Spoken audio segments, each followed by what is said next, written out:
اعوذ باللہ من الشیطان الرجیم بسم اللہ الرحمن الرحیم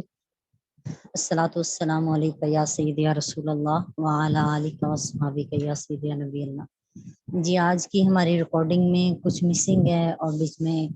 2-3 مرتبہ نیٹ چلا گیا تھا جس کی وجہ سے ڈسکنیکشن ہوئی ہے، اور دوبارہ سے اس کی ریکارڈنگ کر رہے ہیں۔ جتنا پورشن ہم پڑھ چکے ہیں، جہاں سے مس ہوا ہے وہیں سے ہم سٹارٹ کر رہے ہیں، اور وہ لونڈیوں کے حوالے سے تھا کہ صرف ایجاب و قبول سے عورت مرد پر حلال نہیں ہوتی بلکہ اللہ تعالیٰ کی اجازت سے حلال ہوتی ہے۔ اللہ تعالیٰ نے نکاح کی اس خاص صورت میں عورتوں کو مردوں پر حلال کر دیا ہے، ورنہ تنہائی میں اگر عورت مرد ایجاب و قبول کر کے یہی کلمات کہہ لیں تو وہ ایک دوسرے پر حلال نہیں ہوتے، بلکہ نکاح کے بعد بھی بیوی کے ساتھ مباشرت کرنا کچھ جگہوں پہ حلال نہیں ہے، جیسے حیض اور نفاس کی حالت میں،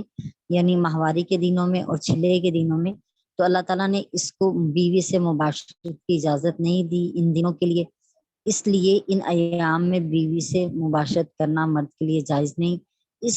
سے واضح یہ ہو رہا ہے کہ عورت کے مرد پر حلال ہونے کا سبب نکاح نہیں بلکہ اللہ کی اجازت ہے۔ اگر اللہ تعالیٰ نکاح کی صورت میں اجازت دے تو بیویاں شوہروں پر حلال ہو جاتی ہیں، اور اگر اللہ تعالیٰ ملک یمین کی صورت میں اجازت دے تو باندیاں مالکوں پر حلال ہو جاتی ہیں۔ اس طرح اللہ تعالیٰ کی اجازت کے بعد وہ قابل اعتراض نہیں، اسی طرح اللہ تعالیٰ کی اجازت کے بعد یہ لونڈیاں بھی قابل اعتراض نہیں۔ کچھ آیات بیان ہوئی ہیں جس میں باندیوں کو مالکوں پر حلال کیا گیا ہے، بشرط یہ کہ ان کا باندی ہونا شرعاً صحیح ہو۔ سورہ نساء کی آیت نمبر 3 میں اور اس طرح نساء کی آیت نمبر 24 میں بیان ہوا، اگر تم کو یہ اندیشہ ہو کہ تم ایک سے زیادہ بیویوں میں عدل نہیں کر سکو گے تو ایک بیوی پر ہی قناعت کرو یا اپنی باندیوں پر اکتفا کرو۔ اور سورہ نساء کی آیت نمبر 24 میں دوسروں کی بیویاں تم پر حرام ہیں، البتہ تمہاری باندیاں تم پر حرام نہیں ہیں۔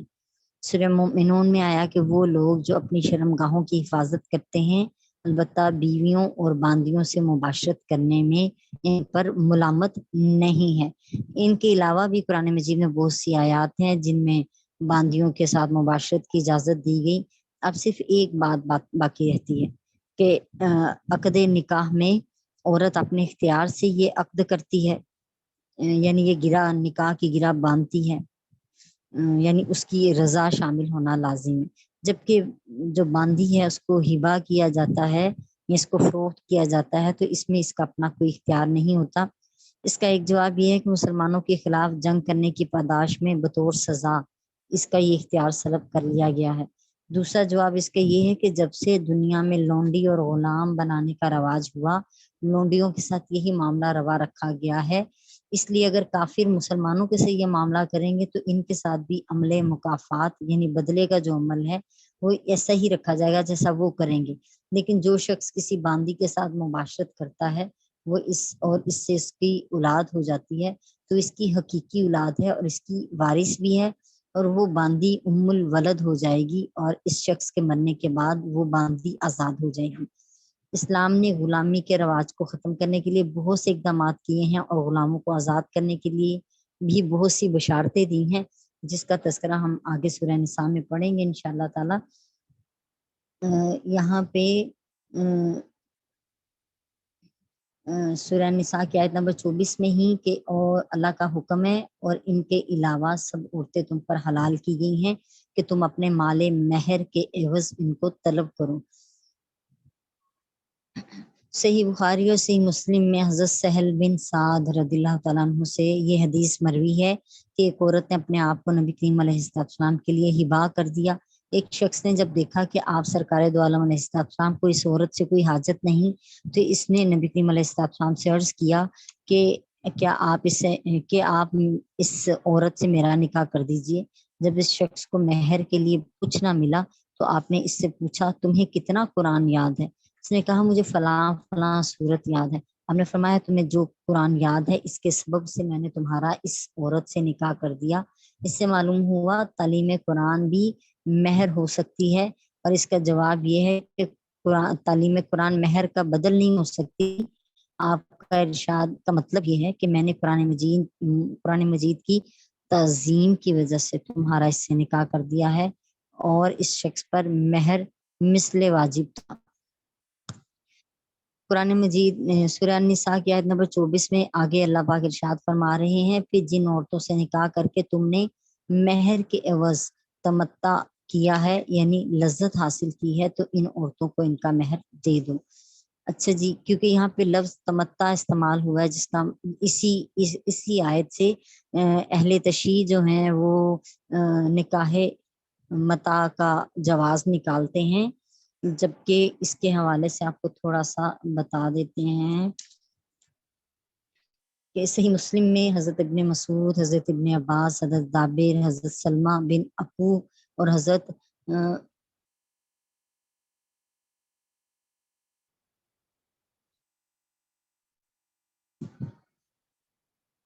ان سب نے متاع کے بارے میں احادیث بیان کی ہیں، لیکن کسی حدیث میں یہ نہیں کہا گیا کہ اپنے وطن میں رہتے ہوئے متاع کی اجازت دی گئی ہو۔ ان تمام احادیث میں ان سب راویوں نے یہی بیان کیا ہے کہ سفر میں متاع کی اجازت دی گئی تھی، جہاں صحابہ کرام کی بیویاں نہیں تھیں، جبکہ وہ گرم علاقے تھے اور عورتوں کے بغیر ان کا رہنا مشکل تھا۔ اس وجہ سے جہاد کے موقع پر ضرورتاً متاع کی اجازت دی گئی۔ حضرت ابن ابی عمر کی روایت میں یہ وضاحت کی گئی کہ ابتداءً اسلام میں ضرورت کی بنا پر متاع کی اجازت تھی، جیسے ضرورت کے وقت مردار کا کھانا مباح ہوتا ہے۔ فتح مکہ کے موقع پر متاع کو قیامت تک کے لیے حرام کر دیا گیا اور حجۃ الوداع کے موقع پر تاکیداً اس کے تحریم کو دہرایا گیا تھا اور یعنی اس کو حرام قرار دے دیا گیا تھا۔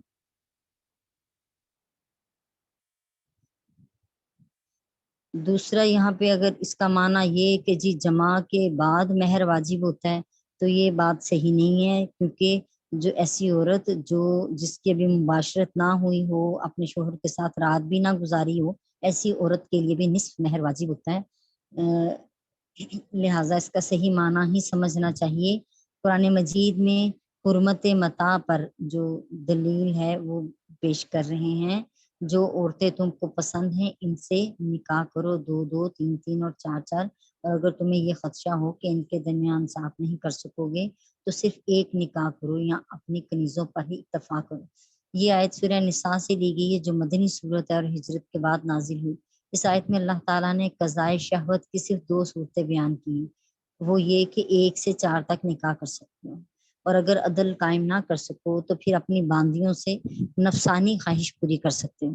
اور بس۔ اگر متاع بھی قضائے شہوت کی جائز شکل ہوتی تو اللہ تعالیٰ ضرور اس کا بھی تذکرہ کرتا ان 2 صورتوں کے ساتھ ساتھ، لیکن اللہ تعالیٰ نے یہاں متاع کو بیان ہی نہیں کیا۔ اس بات کا بیان اس جگہ متاع کا بیان نہ کرنا ہی اس بات کا بیان ہے کہ وہ جائز نہیں ہے۔ شروع اسلام سے لے کر فتح مکہ تک متاع کی جو شکل معمول اور مباح تھی، اس آیت کے ذریعے اس متاع کو نکاح متاع کو منسوخ کر دیا گیا تھا۔ شیعہ حضرات کو اگر شبہ ہو کہ اس آیت میں لفظ نکاح متاع کو بھی شامل ہے، لہٰذا نکاح کے ساتھ متاع کا جواز بھی ثابت ہو گیا، تو اس کا جواب یہ ہے کہ نکاح کی حد صرف 4 عورتوں تک ہے، جبکہ متاع میں تو عورتوں کی تعداد کی کوئی قید ہی نہیں ہے۔ اس کی مزید تفصیل یہ ہے کہ نکاح اور متاع 2 الگ الگ چیزیں ہیں۔ نکاح میں عقد دائمی ہوتا ہے اور متاع میں عقد عارضی ہوتا ہے۔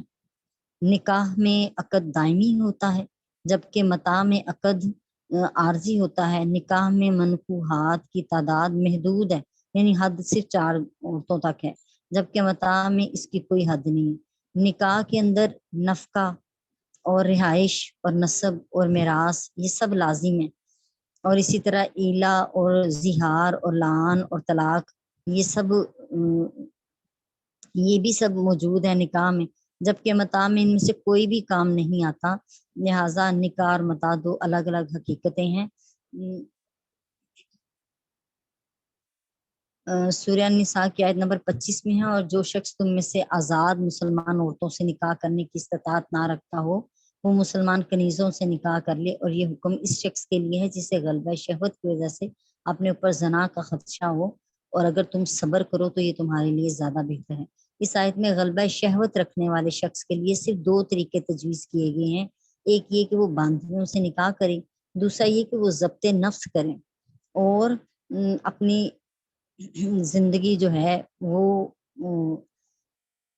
اس کو محفوظ رکھے۔ کہا اگر یہاں پہ متاع جائز ہوتی تو کنیزوں سے نکاح کی طاقت نہ رکھنے کی صورت میں اس کو متاع کی ہدایت دے دی جاتی، لیکن ایسا کچھ نہیں کیا گیا۔ بس معلوم ہوا کہ کوئی شخص متاع نہیں کر سکتا، اسے نکاح ہی کرنا پڑے گا، خواہ باندیوں سے کرے، اور اگر ان سے بھی نکاح کی طاقت نہیں رکھتا تو پھر اسے صبر کرنا پڑے گا۔ متاع کی جواز کی کوئی صورت نہیں ہے۔ سورہ نور میں آیت نمبر 33 میں آیا، اور جو لوگ نکاح کی طاقت نہیں رکھتے ان پر لازم ہے کہ وہ ضبط نفس کریں حتیٰ کہ اللہ تعالیٰ انہیں اپنے فضل سے غنی کر دے۔ اس آیت میں اللہ تعالیٰ نے غیر مبہم الفاظ میں واضح فرما دیا ہے کہ اگر نکاح نہیں کر سکتے تو ضبط نفس کرو۔ اگر متاع جائز ہوتا تو نکاح کی استطاعت نہ ہونے کی صورت میں متاع کی اجازت مل جاتی، جبکہ متاع کی اجازت نہیں ملی بلکہ صبر کی اجازت کا حکم ہوا ہے کہ ضبط نفس کا حکم دیا گیا۔ تو معلوم ہوا کہ اسلام میں متاع کے جواز کا کوئی تصور نہیں ہے، یہ غلط کنسپٹ بنایا گیا ہے نکاح متاع کا، اس حال میں کہ تم ان کو قلعہ نکاح کی حفاظت میں لانے والے ہو اور نہ کہ محض عیاشی کرنے والے۔ سورہ نساء کی آیت نمبر 24 ہے، اور یہ واضح ہے کہ متاع میں محض عیاشی ہوتی ہے، اور اس میں متاع والی عورت کا مرد پر نہ تو نان و نفقہ ہوتا ہے، اور نہ اس نکاح کی طلاق ہے، نہ اس کی عدت ہے، اور نہ ہی وہ مرد کے ترکے سے کوئی وراثت پائے گی، اور یہ محض صرف عیاشی کا ایک نام ہے۔ حفاظت تو صرف نکاح میں ہی رکھی گئی ہے۔ اسی متاع کی تحریم پر کچھ احادیث بھی بیان کی گئی ہیں، ان سے بھی کچھ تھوڑا سا کلیئر ہو جائے گا۔ حضرت ابو ہریرہ رضی اللہ تعالیٰ عنہ بیان کرتے ہیں،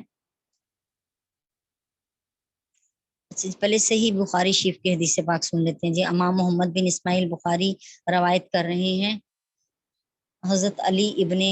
ابی طالب رضی اللہ تعالیٰ عنہ بیان کرتے ہیں کہ رسول اللہ صلی اللہ علیہ وسلم نے غزوہ خیبر کے دن عورتوں سے متاع اور پالتو گدھوں کے گوشت کو حرام کر دیا تھا۔ عورتوں سے متاع کو بھی حرام کر دیا اور پالتو گدھوں کے گوشت کو بھی حرام کر دیا تھا، کیونکہ ایک اور حدیث پاک دیکھ لیتے ہیں، مسند ابو یعلا کی حدیث پاک ہے۔ حضرت ابو ہریرہ رضی اللہ تعالیٰ عنہ بیان کرتے ہیں کہ ہم نبی کریم علیہ السلام کے ساتھ غزوہ تبوک میں گئے، ہم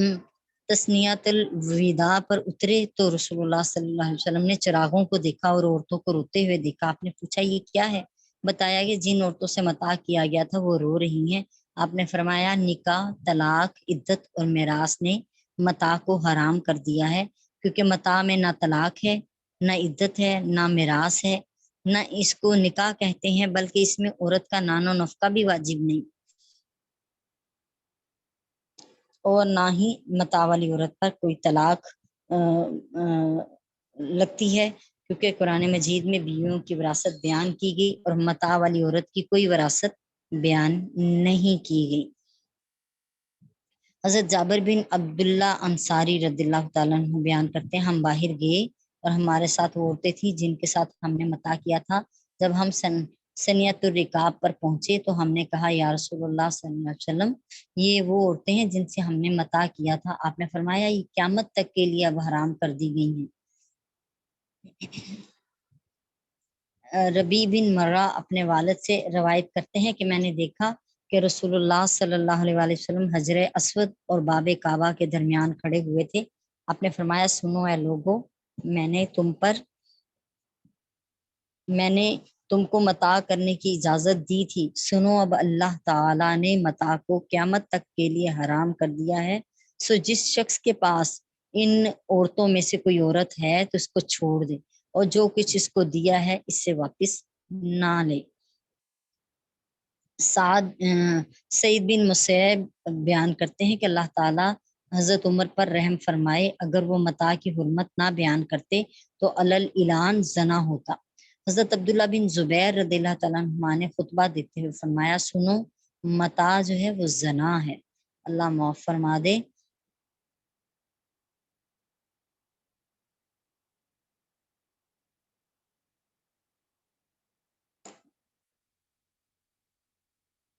اچھا جی، یہ معمر اور حسن بیان کرتے ہیں کہ عمرۃ القضاء کے موقع پر صرف 3 دن کے لیے متاع حلال ہوا تھا، اس سے پہلے نہ اس سے پہلے حلال تھا اور نہ ہی اس کے بعد حلال تھا۔ ہم نبی کریم علیہ السلام کے ساتھ یہ ربیع بن صبرہ اپنے والد سے روایت کرتے ہیں کہ ہم رسول اللہ صلی اللہ علیہ وسلم کے ساتھ حجۃ الوداع کے لیے مدینے سے روانہ ہوئے۔ جب آپ مقام اسفان پر پہنچے تو آپ نے فرمایا عمرہ حج میں داخل ہو گیا۔ سراقہ نے پوچھا یا رسول اللہ کیا یہ ہمیشہ کے لیے؟ آپ نے فرمایا ہمیشہ کے لیے۔ جب ہم مکہ پہنچے تو ہم نے بیت اللہ اور صفا اور مروہ کے درمیان طواف کیا، پھر آپ نے ہم کو عورتوں سے متاع کرنے کا حکم دیا۔ ہم نے کہا ہم اس کو مدت معین کے لیے کریں گے۔ آپ نے فرمایا کرو۔ میں اور میرا ایک ساتھی باہر نکلے، ہم دونوں کے پاس ایک ایک چادر تھی۔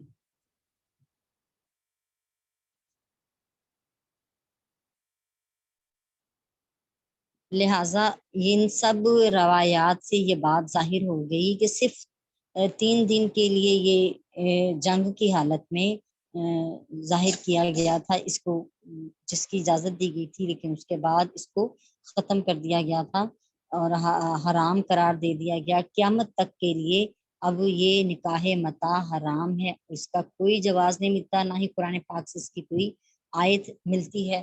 اور نہ احادیث سے اس کے بارے میں کوئی جواز پیدا ہوتا ہے۔ سورہ النساء کی آیت نمبر 25 کہ اگر اور تم میں سے جو شخص آزاد مسلمان عورتوں سے نکاح کی طاقت نہ رکھ سکے ان کو،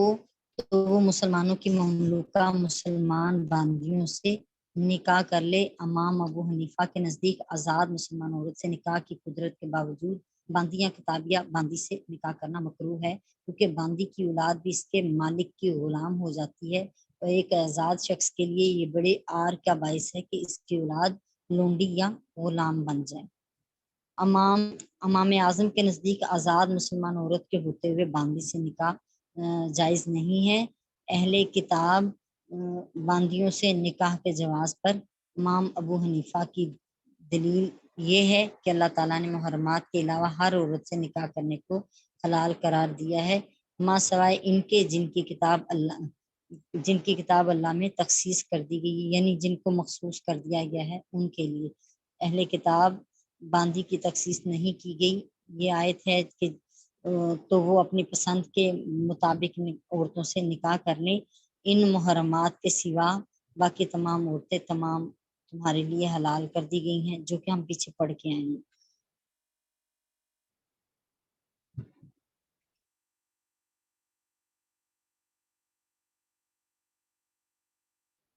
تم ان باندیوں سے ان کے مالکوں کی اجازت سے نکاح کرو اور دستور کے مطابق ان کے مہر ادا کر دو، اس حال میں کہ وہ باندیاں قلعہ نکاح کی حفاظت میں آنے والی ہوں، نہ کہ بدکاری کرنے والی ہوں، اور نہ ہی غیروں سے پوشیدہ یاری کرنے والی ہوں۔ اس آیت میں باندیوں کے اہل سے مراد ان کے مالک ہیں۔ اس آیت میں یہ بتانا مقصود ہے کہ باندی کے مالک کی اجازت کے بغیر اس کا نکاح درست نہیں ہے۔ نبی کریم علیہ السلام نے فرمایا، یہ سنن ابو داؤد کی حدیث سے پاک ہے کہ جو غلام اپنے مالک کی اجازت کے بغیر نکاح کرے وہ زانی ہے۔ اس آیت کے آخر میں فرمایا کہ یہ حکم تم میں سے ہر اس شخص کے لیے ہے جس کو اپنے نفس پر بد چلنے کا خدشہ ہو، کہ میں اپنے نفس کو کنٹرول نہیں کر سکوں گا اور میں کہیں زنا کا مرتکب نہ ہو جاؤں، لیکن فرمایا کہ اگر تم صبر کرو تو یہ تمہارے لیے زیادہ بہتر ہے۔ اس میں یہ بتایا جا رہا ہے کہ اگرچہ باندیوں سے نکاح کی تم کو اجازت دی گئی ہے، لیکن اگر تم آزاد مسلمان عورت سے نکاح کی طاقت نہیں رکھتے اور پاک دامنی کے ساتھ تم اپنے آپ کو ضبط کر سکتے ہو تو یہ تمہارے لیے زیادہ بہتر ہے،